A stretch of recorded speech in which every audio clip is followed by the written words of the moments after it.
In today's video, I'm going to teach you how to create gradient backgrounds in GIMP, and this is a tutorial tailored especially for beginners. Whether you're new to graphic design or just new to GIMP, creating gradient backgrounds can elevate your projects and bring a burst of creativity to your work. We'll walk through each step so you can create dynamic backgrounds easily. First up, let's get started by selecting the Blend tool. You'll find this on the left-hand side of the GIMP interface, typically represented by an icon that looks like a gradient or a shaded box. If you're unable to see it right away, simply hover over the icons until you find the tooltip that says Blend Tool. This tool is crucial because it allows you to create smooth transitions between colors, which is the backbone of any gradient effect.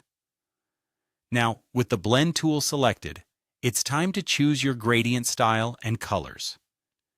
You can find a variety of preset gradient styles within GIMP's options, or you can create a custom gradient that perfectly matches your vision. To do this, look at the Tool Options area below the main toolbar.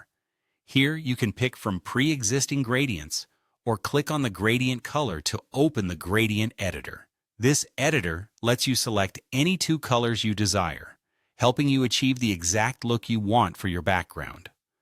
Don't be afraid to experiment with different color combinations to see what works best for your project. Once your gradient is set, the next step is to apply it across the canvas.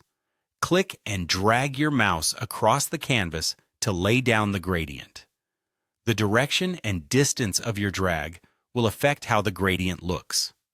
For example, a short drag creates a quicker transition between colors, while a longer drag provides a more gradual shift. If you want a linear gradient, drag straight, or experiment with diagonal or radial drags for different effects. Remember, there's no right or wrong here. It's all about what fits your creative needs. At this point, you may want to adjust layer modes.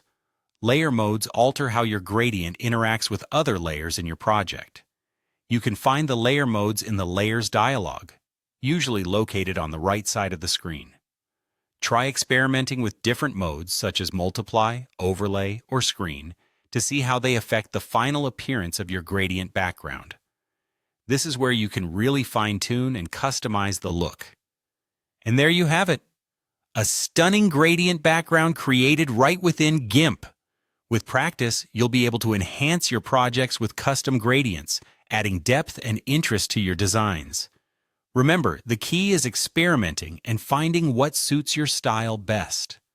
Thanks for watching, and be sure to check out our other tutorials for more GIMP tips and tricks.